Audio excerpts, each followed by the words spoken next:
Olá pessoal, sejam bem-vindos a mais um vídeo com Mamu e Loli Kids do canal I Love the Bible. I Love the Bible.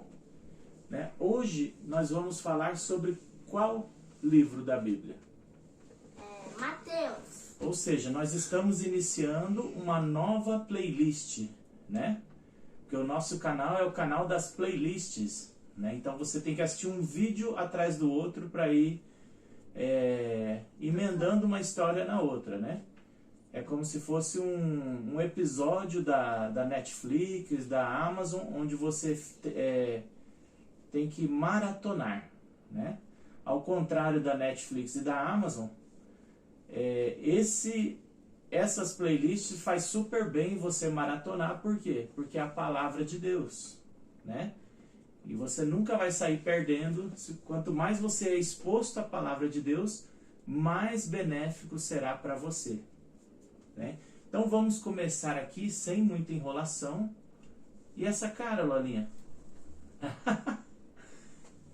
Sem muita enrolação, a gente vai começar o livro de Mateus. Mas antes da gente começar, o livro de Mateus foi escrito para quem? Primeiro, quem era Mateus? Um discípulo. Um dos discípulos de Jesus, né? Ele era publicano. O que é publicano? Cobrador de impostos. Cobrador de impostos, né? No livro de Lucas, você vai encontrar Mateus, mas com outro nome. Nome de Levi, né? São a mesma pessoa. Então, o livro de Mateus é o livro que mais tem as profecias do Antigo Testamento. Por quê? Porque o intuito do Evangelho de Mateus é mostrar para os judeus que Jesus é aquele que havia de vir, é aquele do qual, ou aquele de quem os profetas falaram, né? Então ele cita várias profecias do Antigo Testamento para provar que Jesus é aquele que havia de vir. Então é um livro direcionado para quem? Quem é que estava esperando Jesus? Os judeus, né? Então Mateus escreveu para os judeus. Já Marcos escreveu para os romanos. Então ele é focado mais nos milagres de Jesus, né? O livro de Lucas ele foi escrito para quem?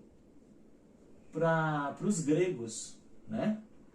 E os gregos davam muito valor à filosofia, ao conhecimento, né? Então, ele é focado no quê? Na inteligência, na sabedoria de Jesus, né? Já o Evangelho de João, ele é focado em mostrar que Jesus é o Filho de Deus, o lado divino de Jesus, né?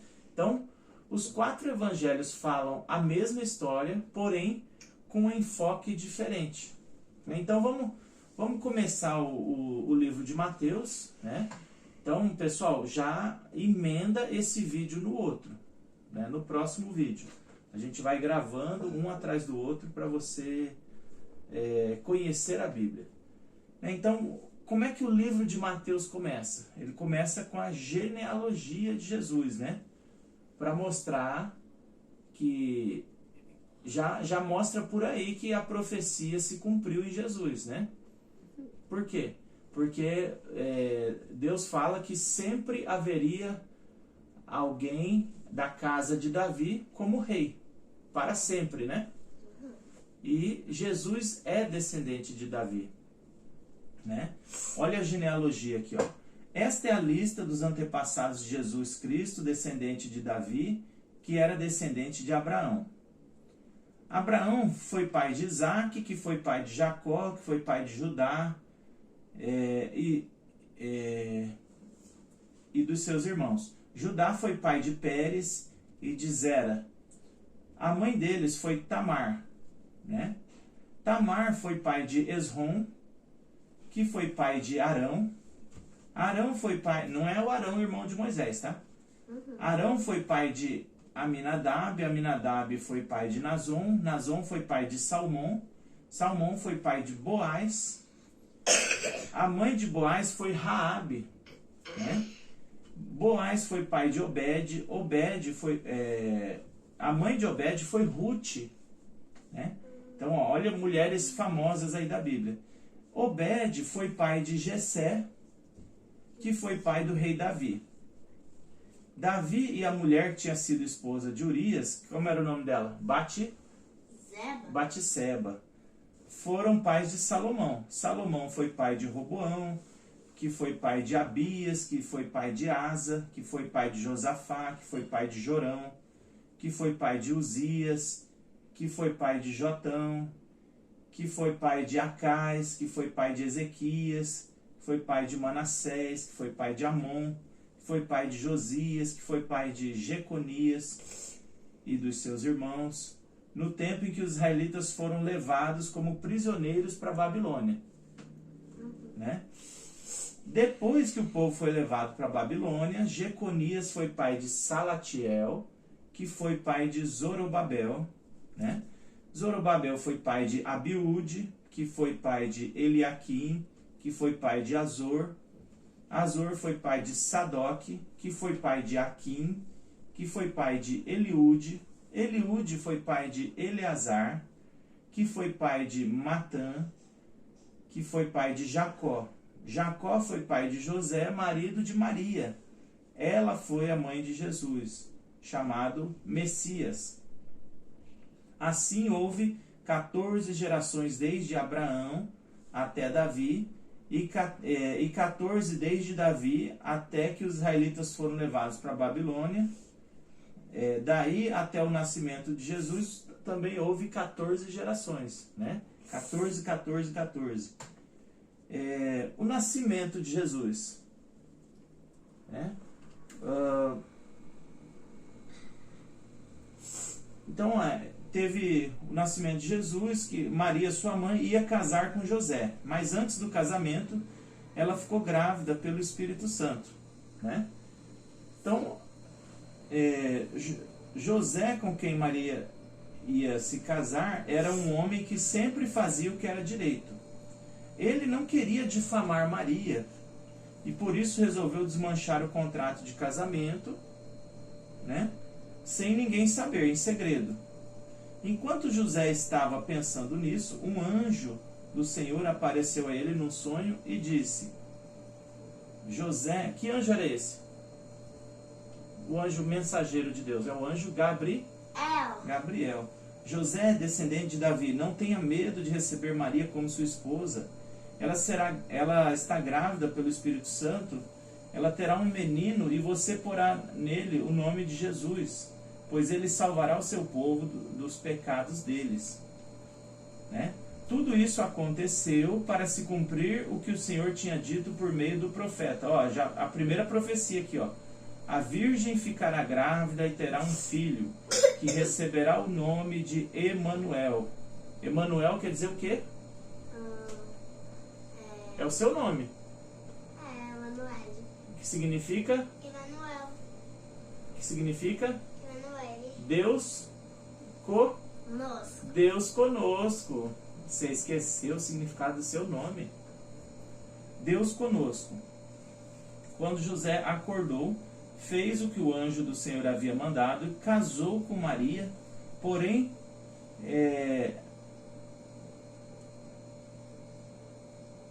ele não se casou com ela ele se casou com ela, né? E ficou com ela até a criança nascer e ficou cuidando dela. E José pôs no menino o nome de Jesus, né? Aí ele recebeu visita, né? Dos 3 magos lá, né? Ele nasceu aonde? Na estrebaria. Por que ele nasceu na estrebaria? Porque houve um censo na época e José foi obrigado a levar Maria grávida para a cidade de Belém, porque ele tinha que se registrar lá em Belém, né? Só que como gente do país inteiro que era de Belém foi lá para Belém se registrar, acorda, Lolinha, né? Foi lá para Belém se registrar, os hotéis da cidade estavam cheios.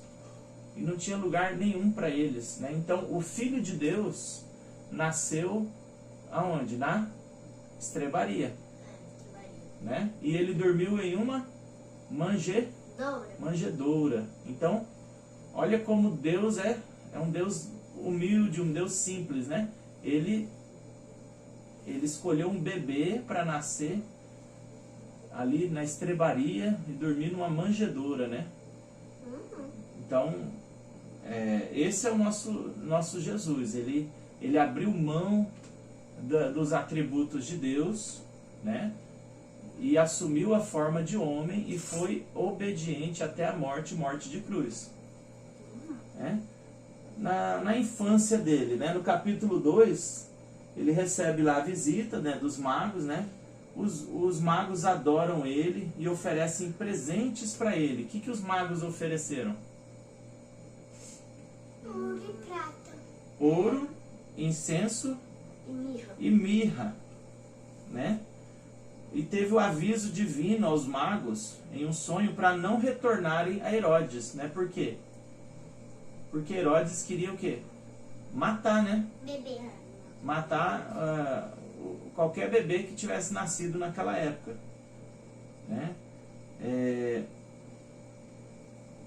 E do mesmo jeito que aconteceu com Moisés, né? Quando Deus está para levantar um libertador, quase sempre há uma matança de bebês, né? Então a gente tem que ficar atento a isso. Então a volta da Sagrada Família do Egito, né? Quando Herodes morreu, a família sagrada voltou do Egito, né? Voltou do Egito após a morte de Herodes. E eles foram morar onde? Em Nazaré. E ali ele cresceu, né? E nisso cumpriu a profecia que chama Jesus de Nazareno, né? Uma das profecias chama ele de Nazareno, né? A Galileia dos gentios, terra de Zebulon, né? Então a gente vai encerrar o vídeo por aqui, mas antes disso, olha que barato isso, ó. O que ele recebeu dos reis magos? Ouro, incenso e mirra. Vamos falar do significado de cada presente. Por quê? Porque isso tem tudo a ver com Jesus, né? Ó, a mirra é um composto usado no embalsamento, ou seja, a mirra estava fazendo referência ao sacrifício e à ressurreição de Jesus. Por quê? Quando os mortos morriam, eles passavam mirra no corpo para o corpo não exalar um cheiro, um mau cheiro, entendeu? Né? Então, a mirra era um perfume muito caro, né? Então, ele recebeu a mirra ali, né, como fazendo uma referência que ele seria um sacrifício, mas que ele ia ressurgir, né?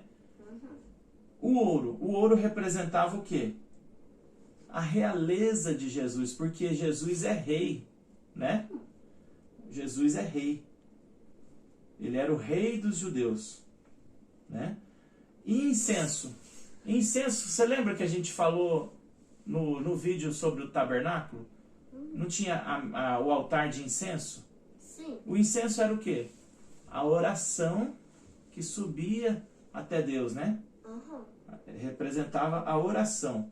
Então, o incenso era usado nos templos, era um presente exclusivo aos sacerdotes. Então, Jesus recebeu um presente de sacerdote. Por quê? Porque ele é divino, ele é o nosso sumo sacerdote, né? O livro de Hebreus fala que Jesus é o nosso sumo sacerdote segundo a ordem de Melquisedeque. Por quê? Porque ele, além de ser sacerdote, ele também é rei, né? Ele não é descendente de Arão, né? Então, ele é segundo a ordem de Melquisedeque, né? Ninguém está acima dele, ok? Então, estes são os principais eventos e detalhes do capítulo 1 e 2 do Evangelho de Mateus, que estabelecem a genealogia de Jesus, né? e narram seu nascimento, os primeiros anos de vida, né? Tem alguma dúvida, alguma pergunta? Não. Tipo, que horas que o vídeo vai acabar? Essa pergunta não vale. Vale sim. Então dá tchau aí pro pessoal, pede para comentar. E até o próximo vídeo. Tchau, tchau.